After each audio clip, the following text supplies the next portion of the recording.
네, 안녕하십니까. 한국건설산업연구원 이지혜입니다. 귀한 시간을 내어 세미나에 참석해 주신 여러분께 진심으로 감사드립니다. 날씨가 부쩍 추워졌죠. 요즘같이 날씨가 급변하는 시기에는 일기예보를 자주 확인하게 되는데요. 건설경기 전망이라는 주제가 일기예보와 비슷한 면이 있습니다. 겨울이 오는 것은 알지만 이번 겨울은 작년에 비해 얼마나 더 추울지, 또 특정한 날짜의 기온은 어떨지 이런 것들은 슈퍼컴퓨터를 가진 기상청도 종종 틀리곤 합니다. 불확실성이 그만큼 크다는 의미이겠습니다. 그럼에도 불구하고 수많은 불확실성 속에서도 우리는 길을 찾아 나가야 하죠. 제가 오늘 어떠한 주요 요인들을 근거로 전망을 말씀드리든지 한번 살펴보시면서 저와 함께 내년도 건설 경기 전망 한번 해보셨으면 좋겠습니다. 오늘은 본격적인 전망 이전에 건설 경기 전망의 중요성에 대해 잠시 짚어보려고 합니다. 건설 산업은 모든 산업의 기반 시설을 책임지는 핵심 산업으로서 국가 경제 발전 그리고 국가 경쟁력, 국민의 삶에 중요한 역할을 수행합니다. 건설 경기는 경제 성장, 일자리 창출, 투자 활성화, 금융시장 안정 등 국민의 삶에 밀접한 영향을 미칩니다. 그리고 건설 경기 전망의 기본 개념도 한번 확인하고 넘어가겠습니다. 건설 경기 전망을 위해서는 인허가 이후 건설 기업이 수주를 해서 착공하고 완공하기까지 짧으면 몇 달, 길게는 몇 년에 걸쳐 연도별 기성으로 반영되는 시차를 이해하시면 좋습니다. 선행지표인 건설 수주는 동행지표인 건설 기성에 반영되고요. 건설 기성은 건설업 총산출로 합산됩니다. 건설업 총산출에 거래 수수료와 같은 부대 비용을 더하고 미분양과 같은 건설 재고를 차감하여 건설 투자를 추정합니다. 또한 건설 경기는 확장기, 후퇴기, 수축기, 회복기를 거치는 순환주기를 가지고 있다는 점도 기억해 주시면 좋겠습니다. 건설 수주 전망은 건설 경기 전망의 기본 토대가 됩니다. 제가 단순한 가정을 하나 세어봤습니다. 왼쪽 그래프를 보시면요. 특정 연도의 건설 수주가 이후 3개 연도에 걸쳐서 3분의 1씩 반영된다는 단순한 가정을 바탕으로 그래프를 그렸습니다. 예를 들어서 2014년도 수주액은 3분의 1로 나뉘어서 2015, 16, 17 이렇게 기성으로 반영된다는 가정하에 추정치를 만들었고요.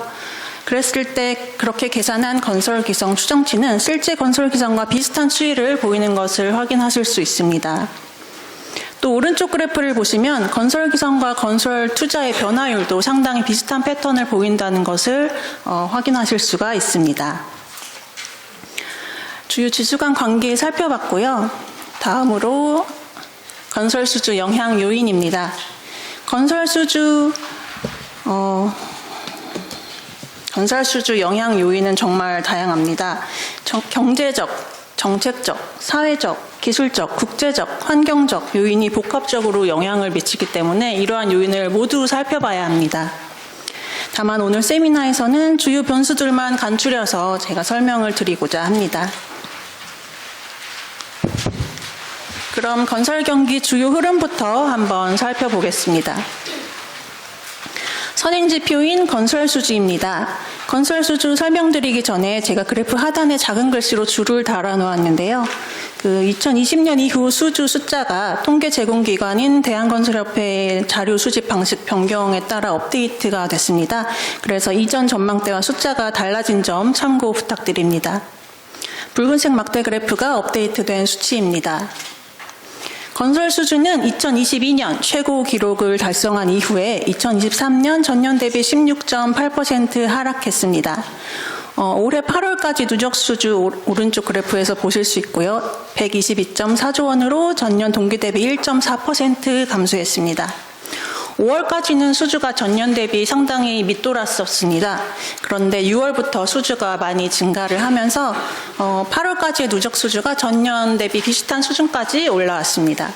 올 하반기부터 수주가 전년 대비 회복하는 추이를 보이고 있습니다. 발주 부문별, 공종별 건설 수주를 보시면 공공은 전년 동기 대비 1.6% 증가한 반면 민간이 2.5% 감소했고요. 토목이 2.2%, 주택이 11.5% 증가했지만 비주택 건축이 16.2% 감소했습니다. 또 다른 선행지표 보겠습니다. 건축 착공 면적입니다. 2021년부터 2023년까지 가파르게 하락하는 그래프를 보였습니다. 다행히 올해 8월까지 누적 건축 착공 면적은 전년 동기 대비 10.8% 증가하긴 했는데요. 여전히 상당히 낮은 수준에 머무르고 있습니다. 선행지표는 최근 몇 년간 부진한 모습을 보이다가 올해 하반기부터 조금씩 회복을 하고 있습니다. 동행지표는 어떤지 그럼 한번 보시겠습니다. 건설기성입니다. 건설기성은 2021년부터 23년까지 증가하는 추이를 보여왔습니다. 하지만 올해 9월까지 누적 건설기성은 126.7조 원으로 전년 동기 대비 0.9% 줄었습니다. 오른쪽 그래프를 보시면 2023년에 비해 2024년 월별 건설기성액이 7월, 8월, 9월로 오면서 하락폭이 확대되는 것을 보실 수 있습니다. 8월까지의 누적액은 전년 동기 대비 플러스 0.5%였는데요. 9월까지 누적액은 마이너스로 전환되었습니다. 이거는 선행지표 하락이 시차를 두고 동행지표에 반영되는 모습이기도 하고요. 지난 여름 폭염의 영향도 있는 것으로 파악됩니다. 건설 기성과 더불어 건설 투자에 영향을 미치는 주요 지표인 미분양 보겠습니다. 8월 주택 미분양은 6.8만 호로 6월 7.4만 호 기록 이후 감소했습니다. 최근 10년 평균에 비해서는 높은 수준이고요. 2023년 평균이 6.6만 호였는데 올해 8월까지 월 평균은 6.9만 호입니다.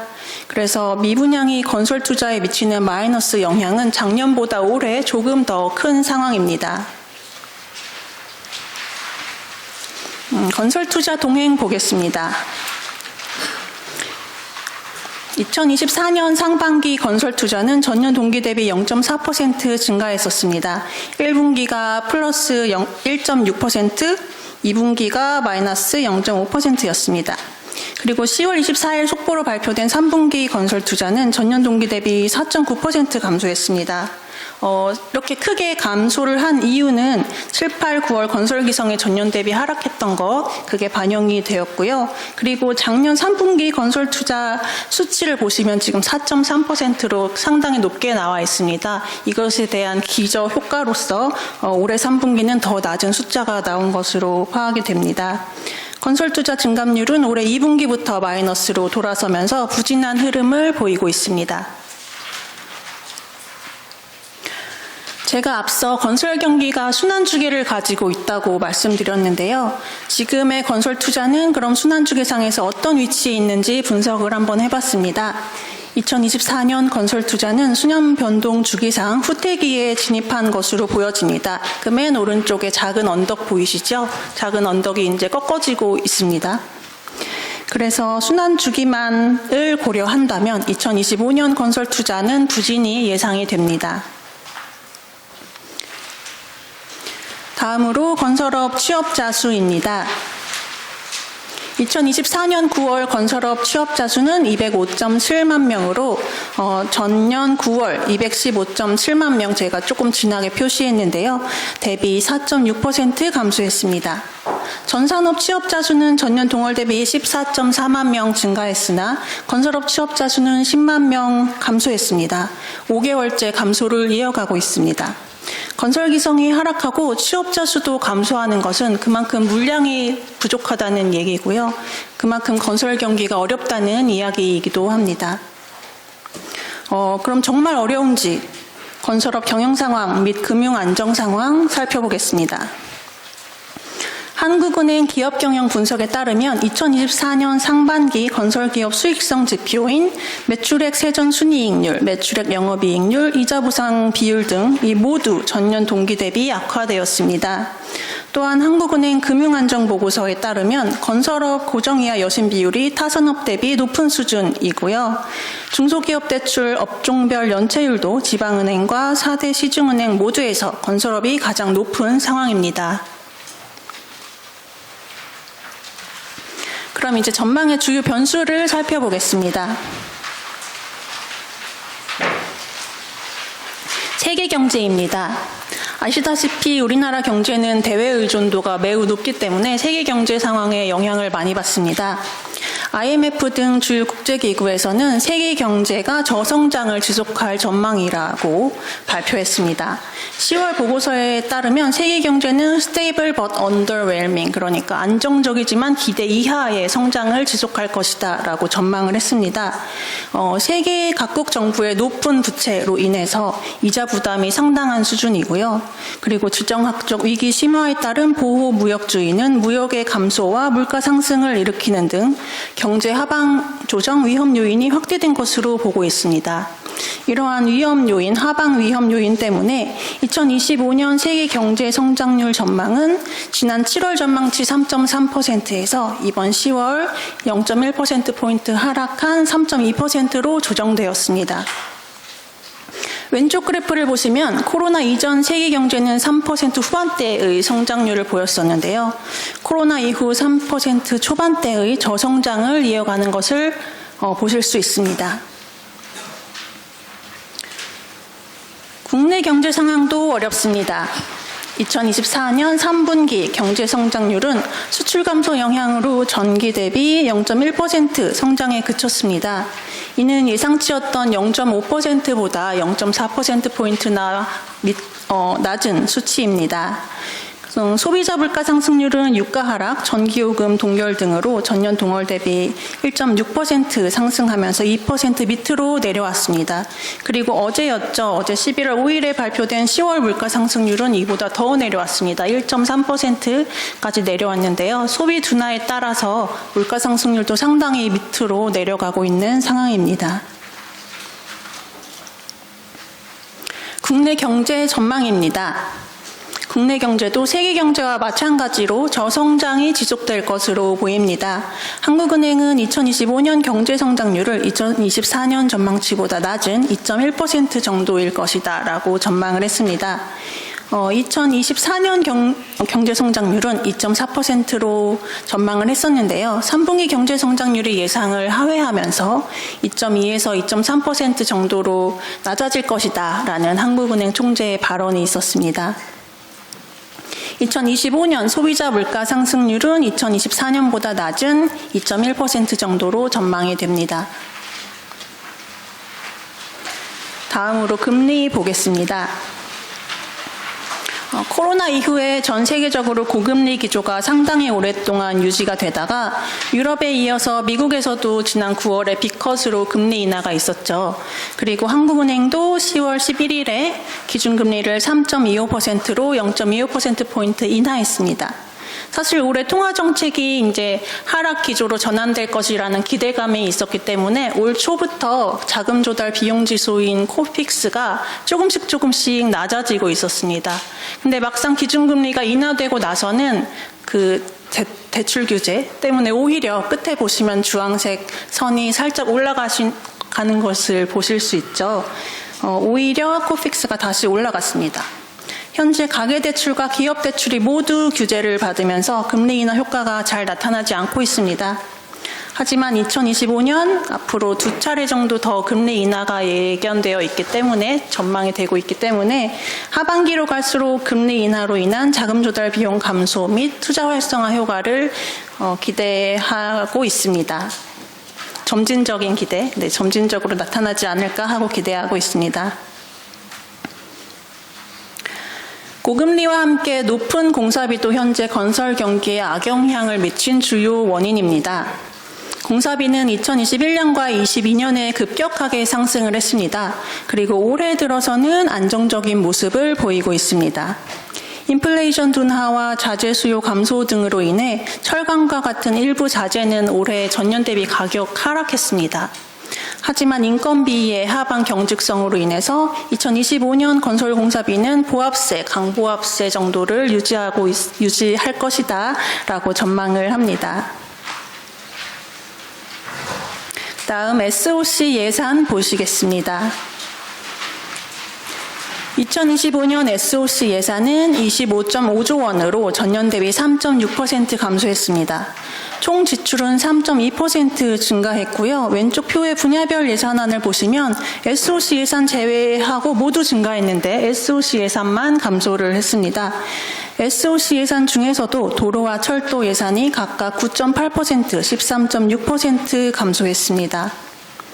SOC 예산 조금 더 자세히 살펴보기 위해 국토교통부 예산도 가져왔습니다. 2025년 국토교통부 예산도 전년 대비 4.5% 감소했는데요. 더 큰 문제는 신규 사업 예산이 줄었다는 겁니다. SOC 사업 예산 구분 오른쪽 하단을 보시면 신규 사업 예산이 2024년 1조 2,770억 원 대비 2025년 2,084억 원으로 1조 원 넘게 줄어들었습니다. 신규 사업 예산이 이렇게 줄어든다는 것은 내년 공공수주가 상당히 줄어들 수밖에 없다는 것을 의미합니다.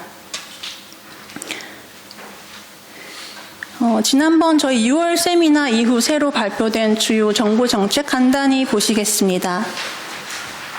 8.8 주택공급 확대 방안 이후 신속한 정비사업 추진 강화, LH 공급 확대 등 주택공급 활성화를 위한 정부의 노력이 지속되고 있습니다.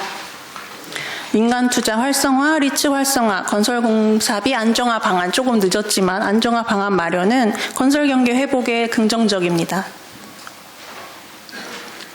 끝으로 저희 한국건설산업연구원에서 발표하는 CBSI 보시겠습니다. CBSI는 건설기업을 대상으로 한 설문조사를 토대로 저희가 산출하는 건설 경기 실사 지수입니다. 저희가 지난 5월에 지수를 개편했습니다. 개편 관련한 자세한 사항은 저희 연구원 홈페이지 CBSI 5월 자료 확인해 주시면 감사하겠습니다. 지금 주황색 선으로 보시는 것이 개편 이후 수치인데요. 만약에 저희가 개편을 하지 않았다면 지금 보시는 67.7에서 75.6까지의 수치보다 조금 더 낮은 수치가 나왔을 것으로 분석이 됩니다.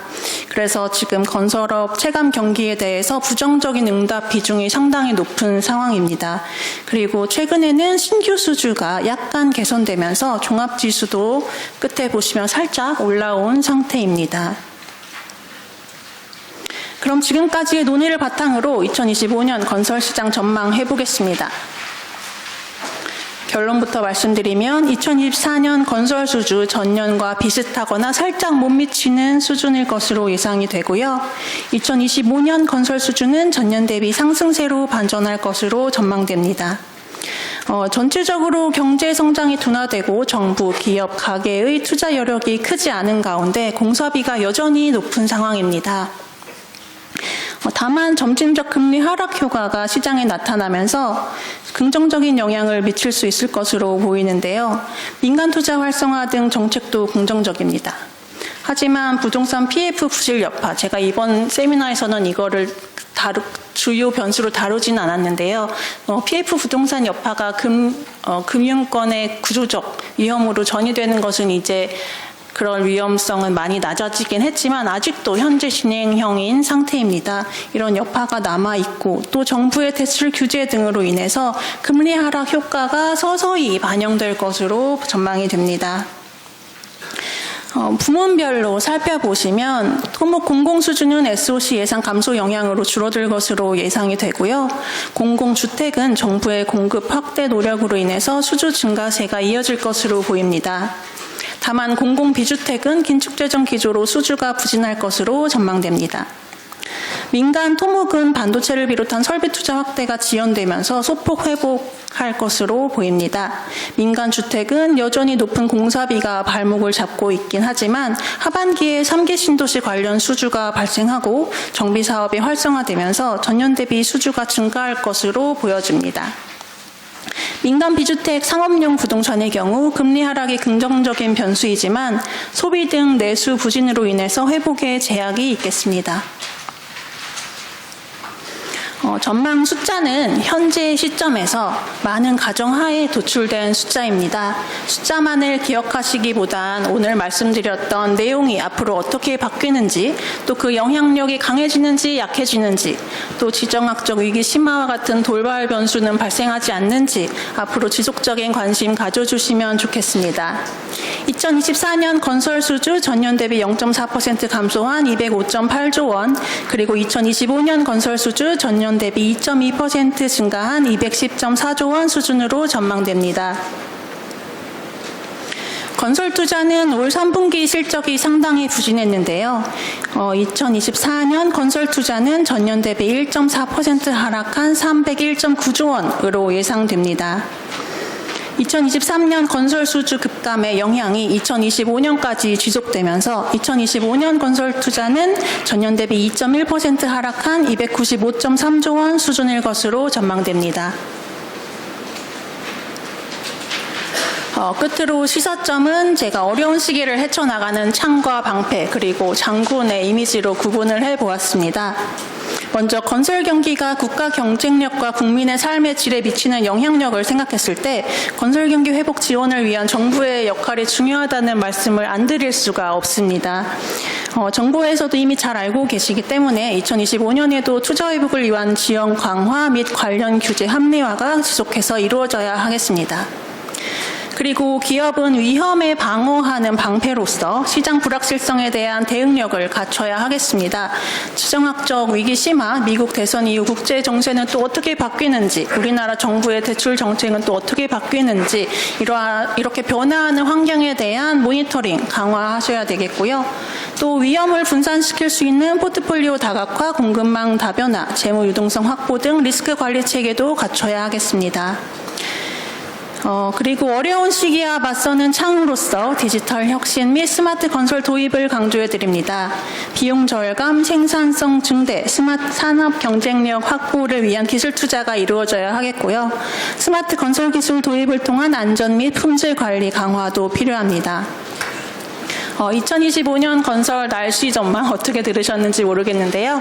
내년도에 건설 산업 전반에 불어올 바람에 대응하시는데 이번 세미나가 도움이 되었기를 바라면서 발표를 마치겠습니다. 경청해 주셔서 감사합니다.